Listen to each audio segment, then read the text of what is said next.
નમસ્કાર દર્શક મિત્રો, હું છું પ્રકાશ રાવલ. ભારત ટાઈમ્સ ન્યૂઝના આજના કાર્યક્રમ મની મેટરમાં આપણી સાથે જોડાયા છે જ્યોતિષાચાર્ય એમિલ લાઠિયા. નમસ્તે એમિલભાઈ. નમસ્તે. 2025નું વર્ષ કેવું રહેશે બજાર માટે? જી બિલકુલ. હવે દરેક લોકોને બજારના ભવિષ્યની ચિંતા હોય છે, કારણ કે બજારની પરિસ્થિતિ ખૂબ જ ઉતાર ચઢાવવાળી રહેતી હોય છે. એટલે વેપારી જગતમાં એક ગણના એવી હોય છે કે બજાર કેવું જશે. હવે નવું વર્ષ જે છે 2025માં વેપાર જગતમાં જોવા જઈએ ને તો શેર બજારમાં આપણે ગણતરી કરીએ ને તો શેર બજાર ઉતાર ચઢાવ વચ્ચે વધુ રહેશે. મોટી વધઘટ આ 2025માં દેખાતી નથી, પરંતુ ફેબ્રુઆરી, માર્ચ અને એપ્રિલ જે મહિના જે છે એ 3 માસમાં બજાર ખૂબ જ અનિશ્ચિત બનશે. કોઈ પણ એક દિશા તરફ જતું રહે તેવું બને. એટલે આ સમયગાળા દરમિયાન જો ઘટાડાનો ભાવ ચાલતો હોય તો એ વખતે બહુ મોટી મંદીની આશા ના કરવી, અને તેજી ચાલતી હોય તો મોટી તેજીની આશા ન કરવી, એવી એક પણ ગણતરી લાગી રહી છે. આપણા વર્ષ દરમિયાન જે 4 ગ્રહણો આવશે એની બજાર ઉપર કઈ વિશેષ અસર? હા બિલકુલ. આ જે છે ને મેદનીય જ્યોતિષનો ભાગ છે, ગ્રહણને આધારે બજારનું ભવિષ્ય કથન. હવે 2025માં જે છે ને ભારતમાં જો ગણતરી કરીએ ને તો 4 ગ્રહણ જે છે એમાં 2 સૂર્યગ્રહણ અને 2 ચંદ્રગ્રહણ છે. એમાંથી જોવા જઈએ ને 4 ગ્રહણમાંથી 3 ગ્રહણ તો દેખાવાના નથી અને 1 ગ્રહણ દેખાશે. પરંતુ જે રાશિ પર થનાર છે અને જે ગ્રહોની યુતિ છે એને આધારે ગણતરી કરીએ કે ગ્રહણનો જે દિવસ જે છે એની આગળનો દિવસ અને પાછળનો દિવસ, એમ કુલ 3 દિવસના સમયગાળા દરમિયાન બજાર થોડું સેન્સિટિવ બને, એટલે કે આકસ્મિક મોટી વધઘટ ક્ષણિક સમય માટે આવે તેવી એક ગણતરી થઈ શકે. શનિ રાહુની યુતિ જે આવી રહી છે બજાર ઉપર કેવી અસર રહેશે? જી હા, શનિ રાહુની યુતિ જ્યોતિષમાં શ્રાપિત યોગ તરીકે ઓળખાય છે. એટલે કે શનિ રાહુ આમ જોવા જઈએ ને તો જ્યાં ભેગા થાય ને ત્યાં તોફાન થાય. આ મીન રાશિમાં આ યુતિ ભેગી થાય છે, જ્યારે શનિ મહારાજ 29મી માર્ચે મીન રાશિમાં આવશે. હવે એ આવશે એટલે એ દરમિયાન જોવા જઈએ ને તો ભારત દેશની કુંડળીમાં 11મા સ્થાનમાં આ યુતિ થશે. એટલે વેપાર જગતમાં તેમજ શેર બજારમાં જોવા જઈએ તો 3જા સ્થાનમાં યુતિ થશે. એટલે આ બજારમાં ખૂબ જ અનિશ્ચિત ઉતાર ચઢાવ આવશે, અને કોઈ જગ્યાએ ધારો કે ફાર્મા છે, કેમિકલ છે, એવા સેક્ટરમાં આકસ્મિક ઉછાળો આવી જાય આઈટી કોમ્પ્યુટરમાં, એવું બની શકે. ગુરુનું જે ભ્રમણ છે એની અસરો કેવી રહેશે? હા, હવે બજારમાં હંમેશા ગુરુની સાયકલ તેજી મંદી માટે ખાસ જોવાતી હોય છે, કારણ કે એ 12થી 13 મહિનાના આસપાસ દરમિયાન રાશિ બદલતું હોય છે. તો ગુરુ મહારાજ જે રાશિ મે મહિનામાં બદલે છે એટલે એની અસર જોવા જઈએ ને એટલે કે વૃષભમાંથી મિથુન રાશિમાં આવશે. એટલે કે એ રાશિમાં આવે ને એટલે બજારના યોગો એવા બને કે બજાર થોડુંક સ્થિર બને, નોકરિયાત વર્ગ માટે થોડીક રાહત મળે, બજારમાં થોડીક સ્ટેબિલિટી આવે તેવું બની શકે ખરું. પરંતુ એમાં આગળ મોટી મંદી કે મોટી તેજીનો વિચાર ન કરી એક સાધારણ ગતિએ આગળ વધવું પણ સલાહભર્યું છે. 2025નું જે આખું વર્ષ છે એ દરમિયાન કયા કયા સેક્ટરમાં મોટી વધઘટ થવાની શક્યતા છે? હા, જો શેર બજારમાં આપણે મોટી વધઘટની ગણતરી કરીએ ને તો સૌથી પ્રથમ આપણે ગણતરી કરવા જઈએ કે આમાં વધઘટમાં સેક્ટરમાં બુધ, ગુરુ અને શનિ રાહુનું ખાસ જોવાતું હોય છે. તો બેન્કિંગ સેક્ટરમાં મોટી વધઘટ આવે તેવા યોગ છે. એ સિવાય જે લોજિસ્ટિક સેક્ટર જે છે એમાં પણ મોટી વધઘટ સંભવિત બની શકે છે. એટલે આ બે જે સેક્ટરમાં કામ કરતા હોય તો એ બે સેક્ટરમાં યોગ્ય ગણતરી અને આયોજનપૂર્વકનું કામ કરવું એ વધુ અગત્યનું છે. ચાલુ વર્ષમાં એટલે 2024માં સોના ચાંદીમાં તો લોકોના જલસા થઈ ગયા છે. આવતું વર્ષ કેવું રહેશે? સોના ચાંદી હંમેશા આકર્ષણની વાત રહી છે.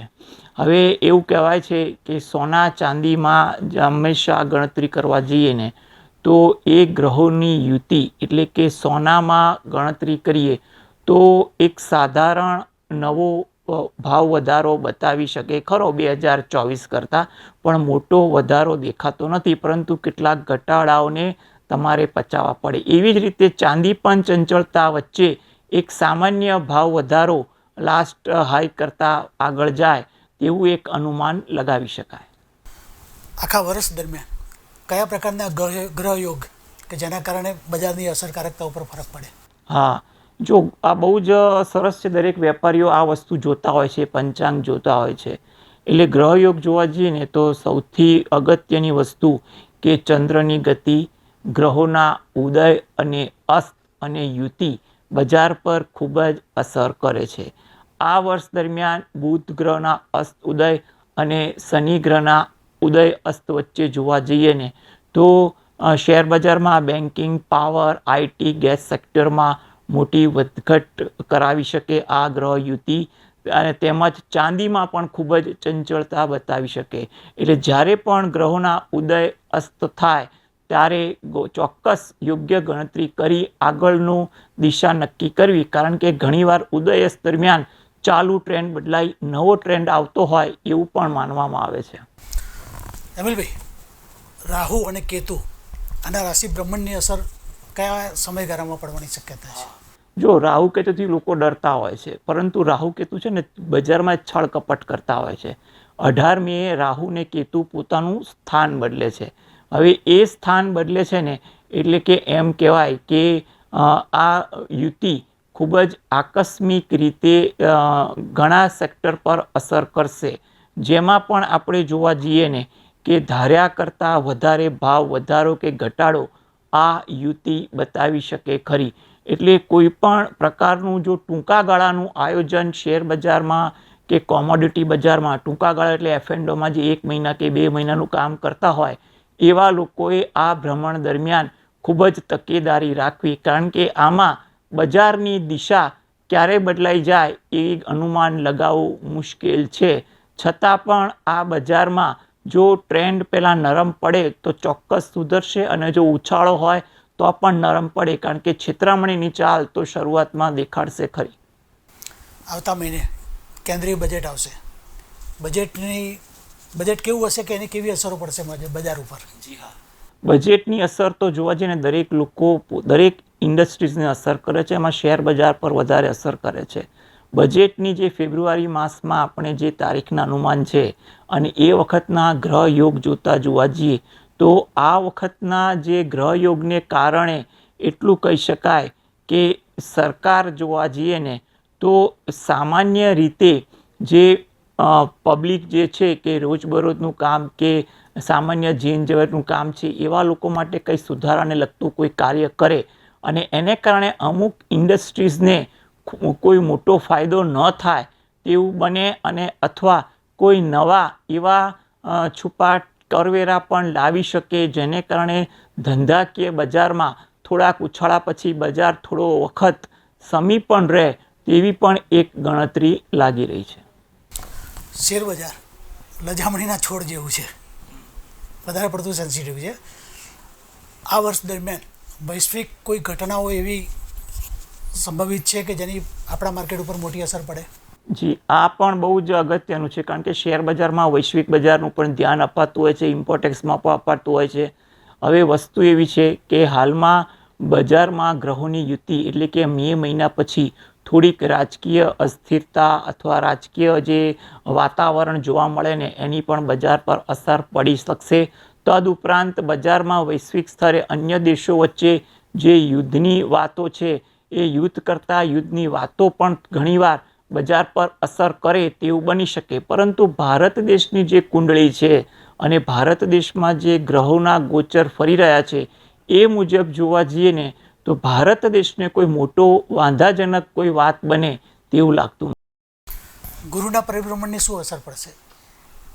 ગુરુનું જે પરિભ્રમણ જે છે એ ગુરુના પરિભ્રમણને કારણે એક તો સૌથી વસ્તુ કે નાણાકીય નીતિમાં એક સુધારો આવી શકે, અને એમાં પણ જોવા જઈએ કે નાણાકીય નીતિ એટલે કે ટેક્સ બજાર માટે પણ કોઈ નવા કાયદા બદલાઈ શકે, અને એમાં પણ જોવા જાઓ કે જે લોકો એજ્યુકેશનને લગતા કંઈ કાર્ય કરે છે કે આગળ એજ્યુકેશનમાં જવા છે એના માટે પણ કોઈ નીતિ નિયમો બદલાય તેવું બની શકે ખરું. વર્ષ દરમિયાન કઈ કઈ રાશિના જાતકોને લાભ કે હાનિ છે? હા, આ તો બહુ જ સરસ સવાલ પૂછ્યો, કારણ કે દરેક વેપારીને આ વસ્તુ સાંભળવી અને અનુભવી થોડીક ગમતી પણ હોય છે, જાણે વચ્ચે અંશે. જો આ વર્ષે ખાસ કરીને જોવા જઈએ ને તો આપણે ધ્યાન રાખવા જેવી બાબત કહીએ ને તો સૌથી પહેલાં કુંભ રાશિ, મીન રાશિ, મેષ રાશિ, તદુપરાંત સિંહ રાશિ અને ધન રાશિના જાતકોએ થોડુંક અનુમાન લગાવી અનુભવનો ઉપયોગ કરી અને નાના પાયાનું કામ કરવું સલાહભર્યું છે. એટલે ટૂંકમાં મોટું સાહસ જોખમ ન કરવું. તો એમાં સારી આશા જોવા જઈએ ને તો ગણતરી એવી પણ આવે છે કે વૃષભ રાશિ, કર્ક રાશિ, કન્યા રાશિના જાતકોને થોડોક સારા લાભ પણ મળે અને અન્ય રાશિના માટે એક સામાન્ય ફળકથન કહી શકાય. કન્યા રાશિ માટે કેવું છે? કન્યા રાશિ માટે તો બિલકુલ કહેવાય કે કન્યા રાશિ માટે તો એમ કહે ને કે રાશિ પરથી જ્યારે મે મહિનામાં કેતુનું ભ્રમણ નીકળી જશે ત્યારે કન્યા રાશિની આખી વિચારસરણી બદલાઈ જશે. એને પોતાના કામકાજમાં જે નિર્ણય લેવાનો હશે ને એ નિર્ણય લેવામાં સરળતા થશે અને થોડી ઝડપ પણ વધશે. Agro commodity. Yes, agro commodity એટલે ભારતમાં એગ્રો કોમોડિટીનું તો ખાસ મહત્ત્વ રહેલું છે.